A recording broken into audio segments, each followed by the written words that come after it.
Alright. Got a bit of an unusual call today, but a job's still a job, I guess.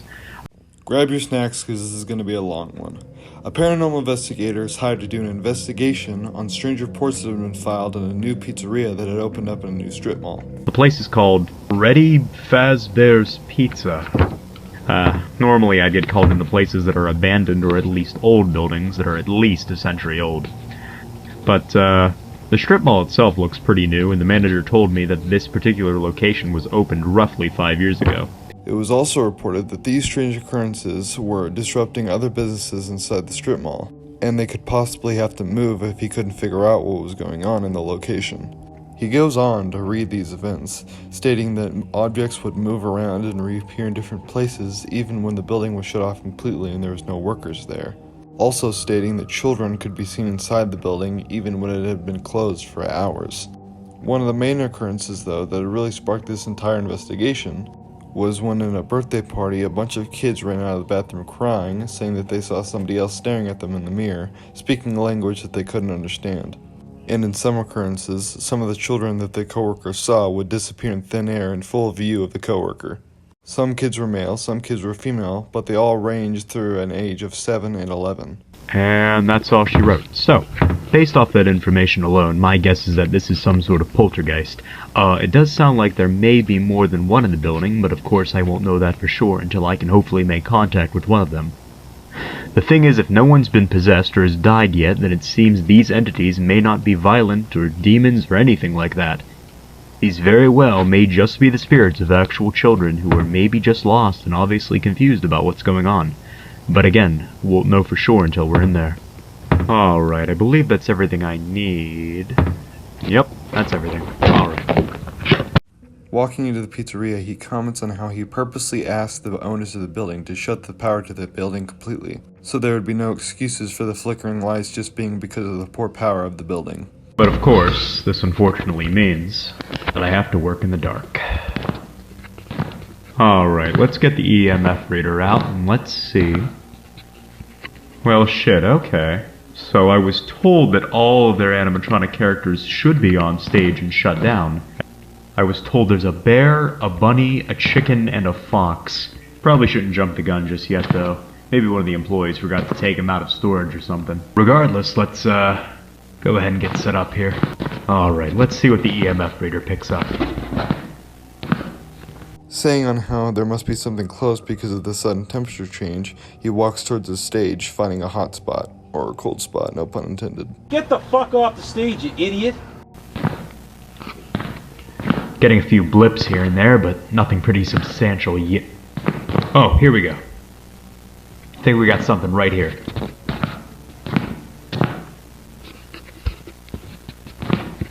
Yeah, it seems to be in this area. Let's go ahead and set up the spirit box then.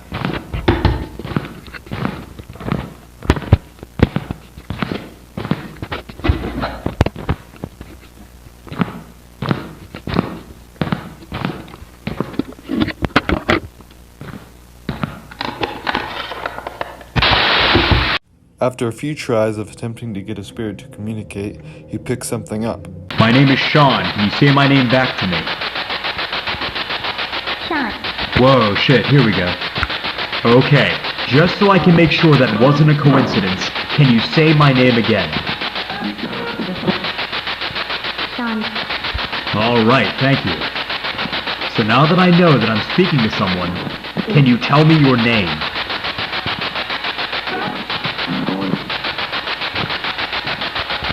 Susie. Susie. Did I hear you say Susie? Yes. Okay, hi Susie. Is there anyone else in the room with me right now, or is it just me and you? They're here. They're here? Who's they, Susie? What are their names? Do you know their names, Susie? How old are you, Susie? Do you remember your age?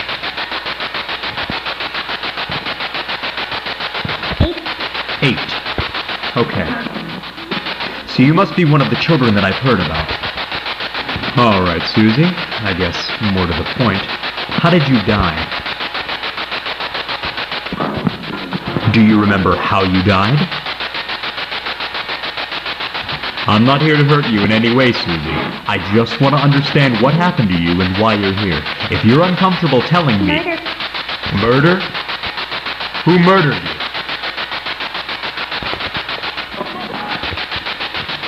Do you remember this person's name?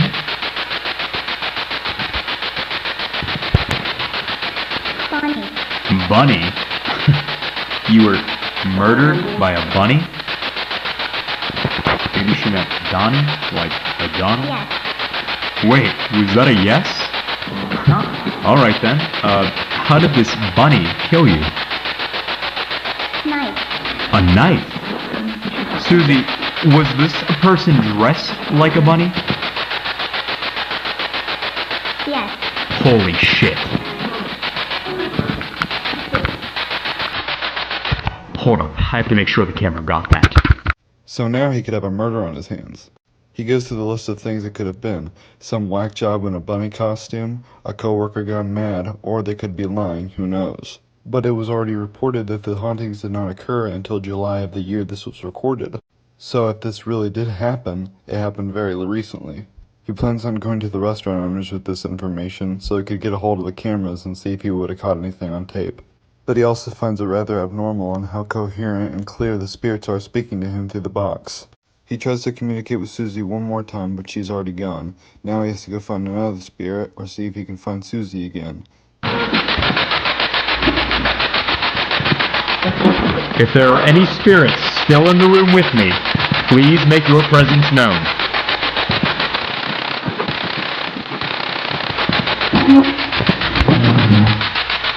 I don't know if the camera caught that, but I think I just heard a chair move.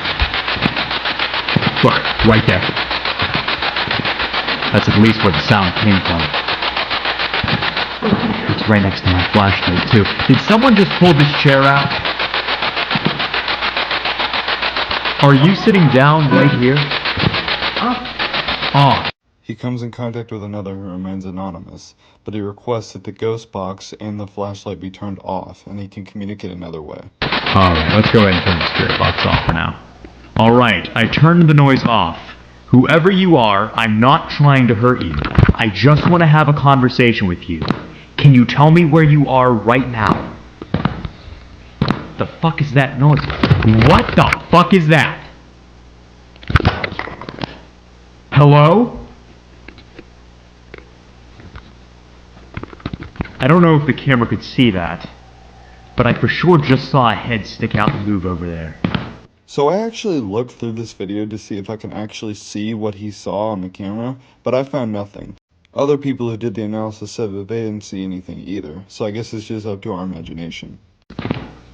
So I'm gonna have to re-watch the footage to get a better look at whatever the hell that just was. But it looked like a silhouette of a person standing next to these pinball machines. This person definitely wasn't as tall as me, so maybe it was an apparition of one of the children the night guards keep.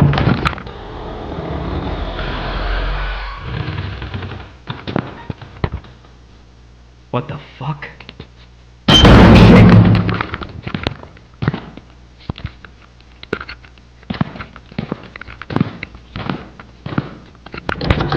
Look at that. Now it's locked. Is the other one locked? Yeah, the other one's locked too. Well, I was gonna do some stuff in the bathroom to see if I could get the spirit the kid saw to reveal itself, but seems like the spirit isn't a fan of that. So maybe I could come back tomorrow or something and see if the owners can unlock the door again and maybe take off its hinges so there won't be a door for the spirit to lock, you know? Anyways, I seriously need to check the footage because I need to make sure the camera even got what I just saw a moment ago. Alright, so it looks exactly what I saw, which was pretty much a shadow apparition of someone. It also looked like it could be a small kid, maybe, which would make sense if it's one of the children that the night guards were talking about. That just leads me to believe, you know, a lot more than I did originally, that maybe more than one spirit's presiding here. He goes on to say that the spirit telling him to turn his equipment off sounded way different than Susie, but he's going to try one more time with the spirit box. If he can't get anything, he's probably going to call it a... Holy shit. Hello? That's gotta be one of the children. Look at that. Now she's gone.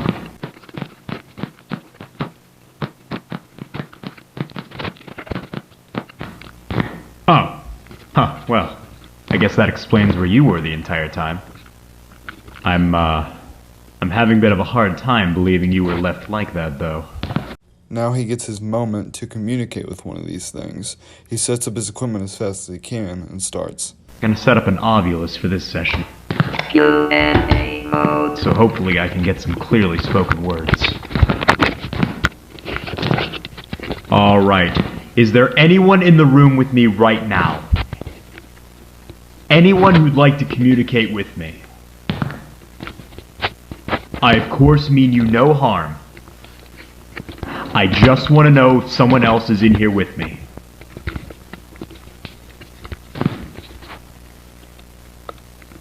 Did someone here move the... I am You are? Okay, good. What's your name? Gabriel. Gabriel. Alright. Hi, Gabriel. Can you tell me roughly where you are in the room? There. Bear. So you're saying you're in front of the bear? Inside. Inside. Are you the one who moved the bear in here?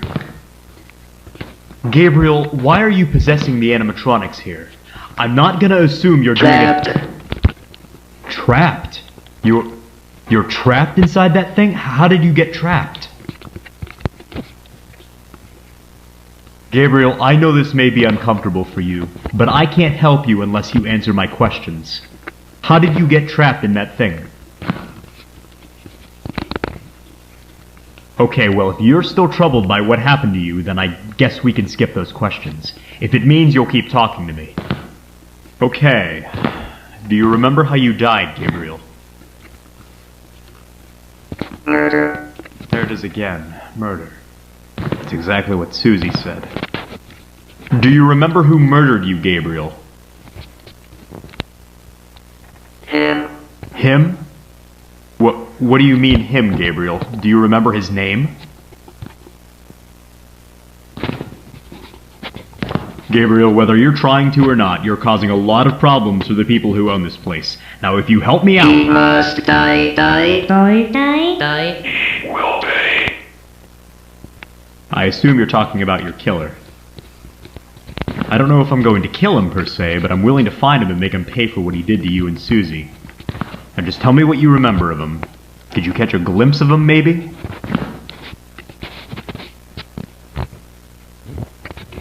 Do you remember what he looked like? What he was wearing?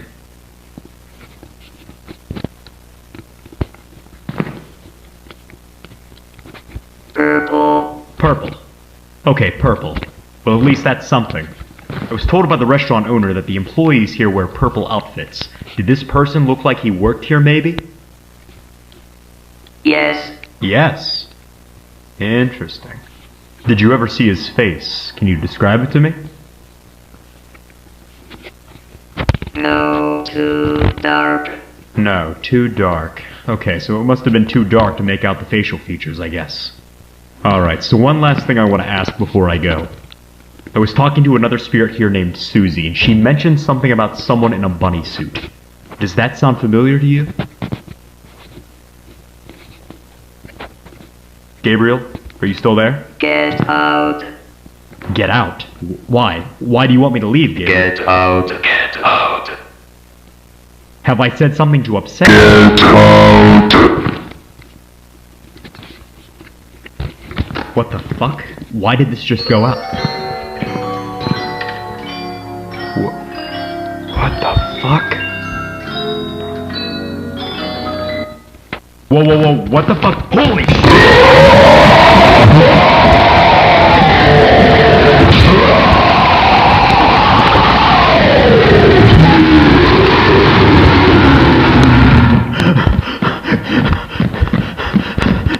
Come on, come on, come on!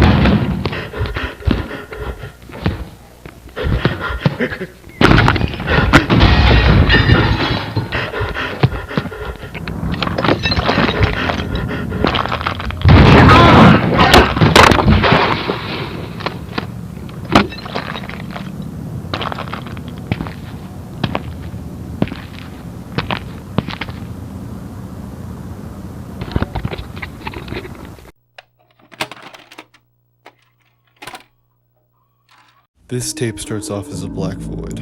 Eventually, we start to hear the voices of Agent Edward and Agent Wallace, investigating the following. A tape from the Northview Mall incident recorded by MCPD officer Mitchell Clyde. After its declassification, the public can finally see for themselves what transpired that night. From the starting information of the video, and to see what condition the animatronics are in, it's most likely that this video takes place after the missing children's incident, but during FNAF 2. If I'm not mistaken, this is a case of a serial murder, is that correct? Yes, sir, as well as theft and bribery, among others.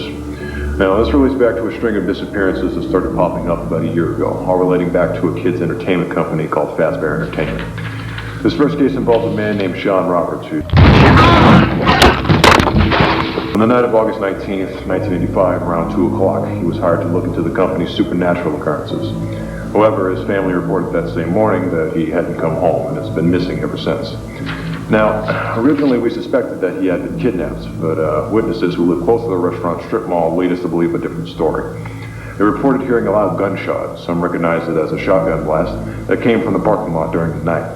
When we arrived on scene after a disturbance call about it that evening, we found shattered glass from a broken window pane that landed on the outside of the building.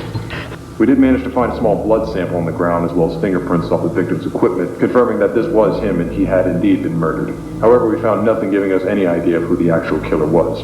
So we asked the company if they might have caught the event on camera. Their response was that Mr. Roberts had requested that the building's power be shut off and that the building's entrance doors be unlocked for him to enter. So, with the prospect of literally anybody being able to enter the building at any time, nobody could exactly prove that the company itself was involved, so we eventually just passed this case off as some crack job who stumbled on the unlocked door, figured he'd try to score himself a payday by robbing the place, saw Mr. Roberts approaching the building, and then shot him through the window to ensure no witnesses. Afterwards, he spent the rest of the time before we got there doing the best to clean up after himself. And then another case came up, about a few months after that, on March 15th, 1986. The family of a mechanic for Apter Robotics, their LLC sister company, filed a report about their missing son, Matthew Walker. No tangible evidence of a crime that was committed, so the second time we asked if the company had any idea about this event, or again, had maybe caught it on camera. Again, they said no, and when they looked back at the camera footage, it cuts off about the time that it could have happened, so they inferred that maybe that their building power had randomly shut off. So again, nobody at the time could prove they were responsible for his disappearances, but I think we both know lightning doesn't strike in the same place twice. So we kept a closer eye on him this time. Finally, the smoking gun case that told us something fishy was going on was the disappearance of Jacob Carter, of the company, and reported missing after he didn't come back for his first night shift on October 29th, 1986. Again, no evidence of a crime could be found anywhere, but this time when we asked the company for the footage, they agreed, but discovered it had, quote, mysteriously gone missing as soon as they went to look for it. So y'all start to sense a pattern here. 3 missing people are gone without a trace, and a suspiciously uncooperative company are seemingly covering up these incidents. And that's just the tip of the iceberg. Do also bear in mind that all of this is on top of 4 extra missing kids cases relating to the company as well. I unfortunately don't have the documents on hand with me right now since they were just requested by our CSIs a few minutes before this, but... Real quick, before this video continues, I do want to have a little con that I have on this VHS tape. Spectre, I love you, but I just need to point something out. Now, I don't know about the other children, but I do know that this kid in this picture, the real boy in this picture, was kidnapped and murdered. I'm not going to say how, but I just want to let you guys know that that really did happen. And Spectre, I love you, but I don't think it was the most respectful thing to put him in your creation. Just wanted to put that out there. It goes on to say that a man actually confessed to the murder of all 4 kids and all 3 adults. We obviously know this couldn't have happened because we know who killed the adults and we know who killed the kids. The parent of each missing child then went on to sue Fazbear Entertainment, which would almost make them go completely bankrupt, which I guess is an excuse for them to cover up because they could not handle any more lawsuits. Not saying it's right, but I guess it's a valid excuse. Not sure why he wants to still keep secrets from us now, even after letting the cat out of the bag. Also, his responses don't seem very genuine. Don't seem genuine. Are you sure he's not just trying to throw you guys off? Agent Edwards, I've served with this police department sergeant for 25 years. I know when people are lying to my face. Well, if there's a confession, then this sounds like an open and shut case to me. So what are you guys trying to say right now? Well, we just think the situation is a bit too good to be true. A guy gets away with 7 murders and now all of a sudden decides to stop hiding his tracks. It was too easy to catch him. I'll say, son of a bitch pretty much cuffed himself. Didn't try to fight, resist, escape, nothing. So what? Maybe he felt guilty and turned himself in. Thought he could pull a fast one on us last night and we got him. All I'm saying is that there could be more to this case than was immediately apparent. There could be parts of this that we don't know or aren't seeing quite yet. Well, unfortunately the court doesn't care about could-bes. They're only concerned about what we can prove. Now, is there anything else you haven't shown us yet that proves these claims more broadly? There is one thing, and it's another major reason we brought you guys in. One of our officers managed to record the whole ordeal that happened last night. However, there are definitely parts of this tape that we cannot show to the public. At least not yet. Alright, Dad. Show us what you got.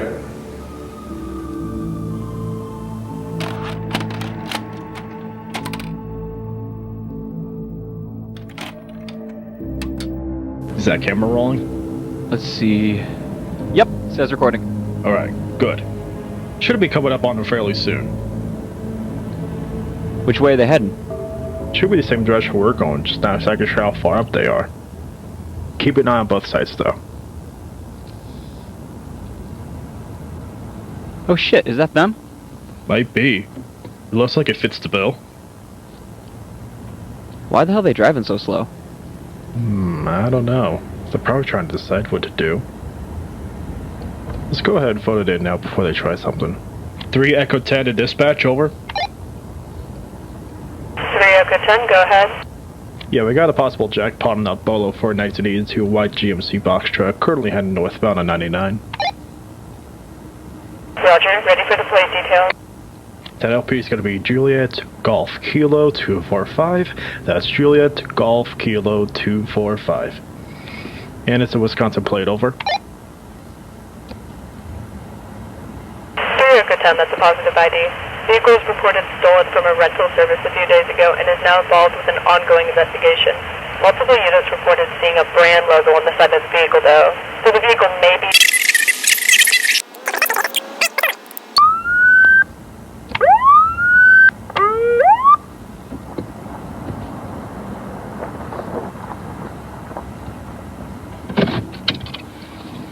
Okay, I'm going to walk over to the driver's side and tell what's going on and see if we can get it squared away. Sit tight, be ready to back me up, alright? Yes, sir. Alright.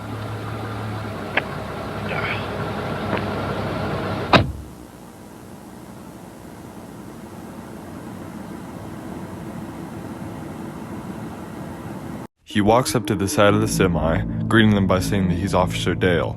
He asks for the license and registration so that the keys be taken out of the truck in case they try to run. And although they do have their license, this truck was still reported stolen.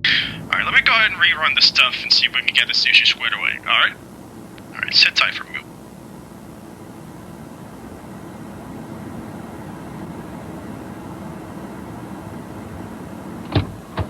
You mind if I do the same for me? I'm going to take care of the registration out here so I can keep an eye on them.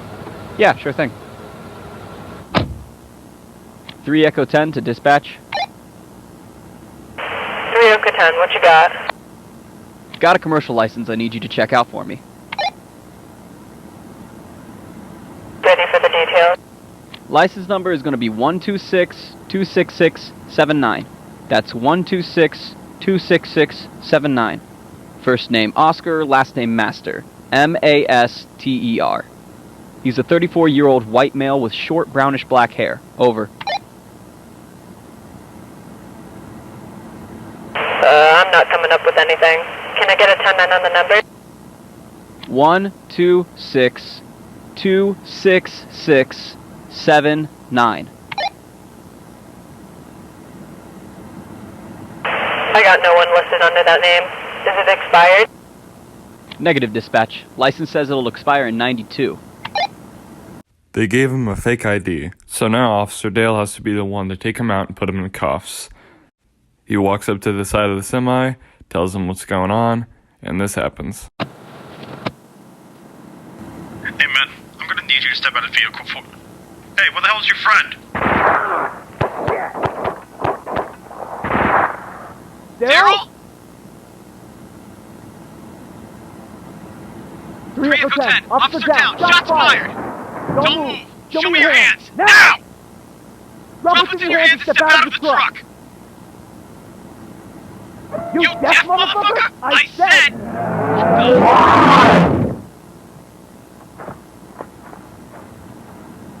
Unfortunately, Officer Dale is shot dead. But what the hell was that? Whoever these people are, they must have some sort of control over the animatronics. But if we know that these two animatronics are haunted by spirits, who the hell knows how they did that? One of the men tells his partner that they need to get out of there, Foxy running along like he's one of the boys. And surprisingly somehow, Officer Mitchell, the person in the description and the person who recorded all this, is okay. He gets up seemingly unscathed, and he needs to go after them because they killed his fucking partner.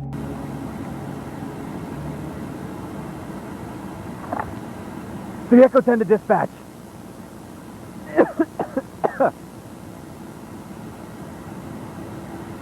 Dispatch, can you read me? Can anyone hear me right now? Oh, fucking great.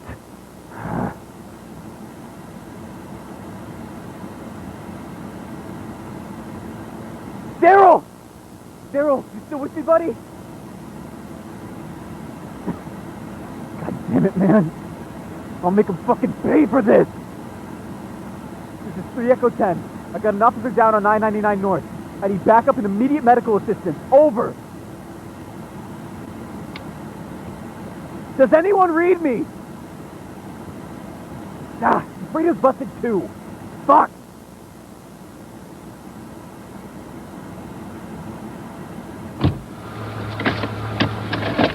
He trails off into the woods, and this tape perfectly encapsulates how good Spectre is making it look like someone is actually holding the camera. And the other one, he was able to do a more AR type of experience because it was a smaller space and he could just walk around his room. But this time, he's going through a forest and a mall. If you would have told me that Spectre literally just went to the woods in his backyard and did this, I would have totally believed you because of how damn good and realistic this looks.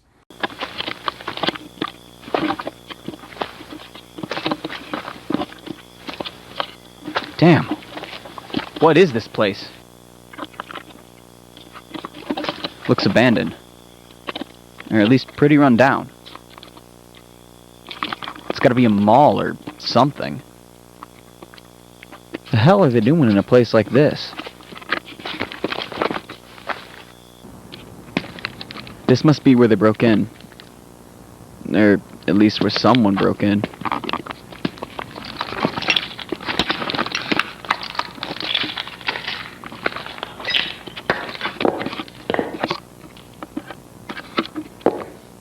Jesus, this place definitely looks bigger on the inside.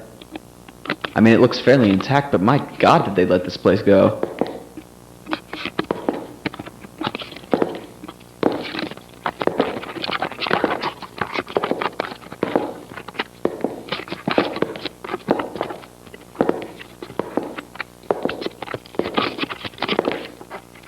These are the old businesses they closed down.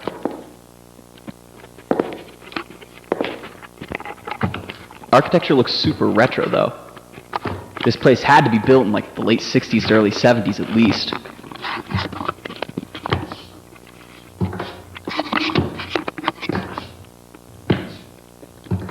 I wonder if there's still...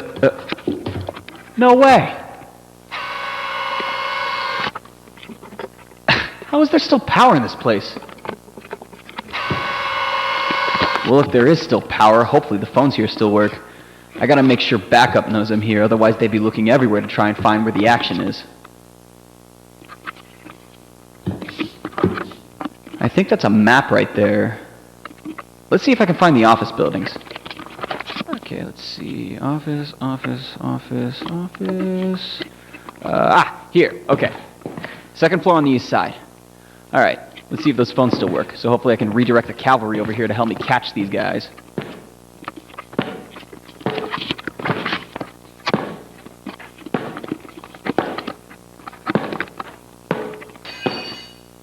Wait. How long until the rest show up?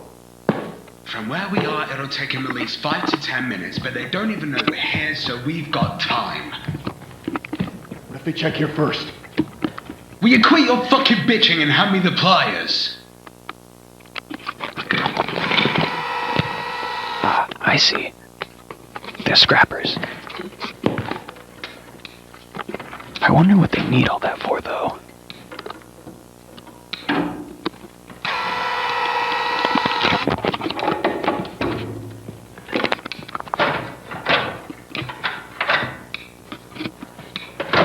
Okay, I got it. Open the bag.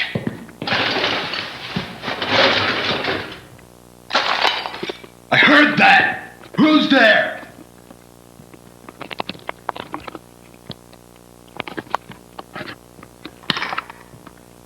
Hey! Who's that? Oh, fuck it. MCPD! Hands up! Now! How the fuck?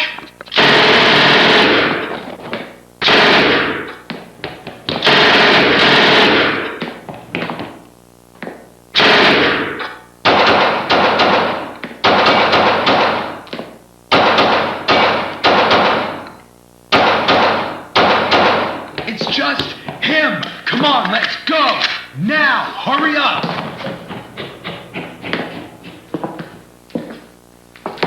After opening fire, he has to take pursuit because these pussies ran. After seeing something in the distance, he points his gun at him thinking it's one of the dudes, but now he has to run because holy shit!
Somehow, after Mitchell hides in some sort of kitchen cabinet, Foxy doesn't see him. After this ballsy-ass police officer goes in pursuit again of the criminals. He goes to the offices of the building trying to find a phone, and he actually finds one with it, so after politely letting himself in, he calls the police.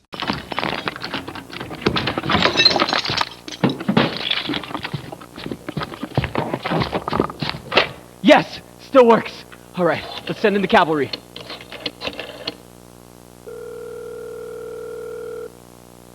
Come on, pick up!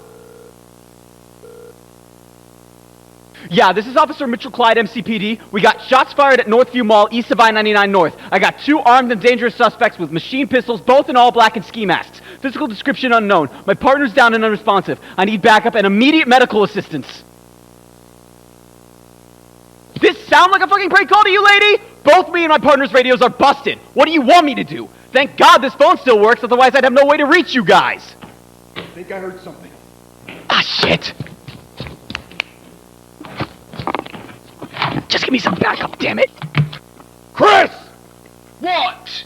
He's still alive! He got to one of the phones! Ah, fucking shit. Alright, we've only got 3 more spots after this. We better hit those quick. Where's your robot? I don't know. Try to call it back. You know, I'm almost tempted to leave that useless piece of shit here. We can't let the cops find it. It's gotta come with us. Don't make me regret this. Come on, we're on the clock. Now after this, we know the name of one of them. Chris. Again, this ballsy-ass police officer takes pursuit. And again, doesn't go very well. There he is! Oh, shit! Ah! Fuck! How you like that, you coward? And again, after all that, we probably get one of the coolest shots out of all of Spectre's VHS tapes. Usually I'm not talking over these, but I just want you to see how badass this is.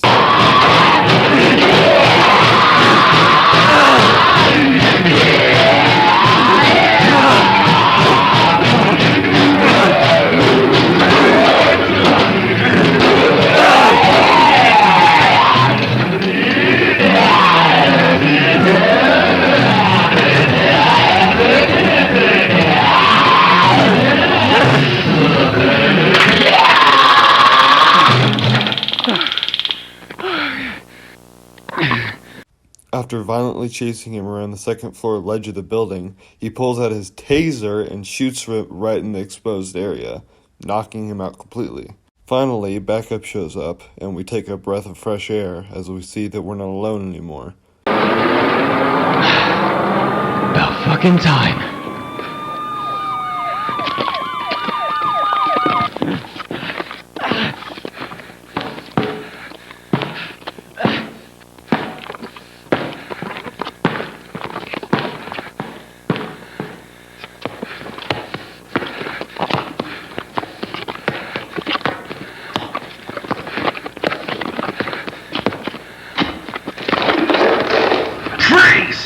He puts his hands up in the air screaming, "Blue, Blue, don't shoot." They recognize him as Officer Mitchell and help him out. Stand down! He's with us! Thought we had lost you. Why the hell didn't you report in? Both mine and Daryl's radios are busted, sir. Only so much I could do at the time. Managed to find a working phone, and that's how I called you guys in. I see. Where's Daryl then? Wasted, Sarge. Got shot up pretty bad. I think he's dead. Damn it! Alright, where is he? Down by my vehicle, right next to the stolen truck on 99, not too far from here. Pretty sure my lights are still on, so it'll be hard to miss. Go down, secure the part of the highway, and get medical down there as fast as you can. Yes, sir. Alpha Squad, on me. You hurt? I got my head bashed pretty hard and I'm shot in my thigh. Other than that, though, I'll live. Can you fight? I'll try. Alright, good. We need all the help we can get before they escape. What do they look like? Hard to tell. Both of them were in ski masks and all black. It seemed like Daryl got a good look at them with their masks off, though it's not like he can give you a description of them now. One of them has a machine pistol, and I think the other guy's got a regular one. One of them's name is Chris, but I didn't catch the other guy's name. When's the last time you saw him? Down this way. I think they're still here, but we gotta go now. Alright. Bravo, Charlie, sweep this building. Let's smoke these guys out. The rest of you are on me. Let's move!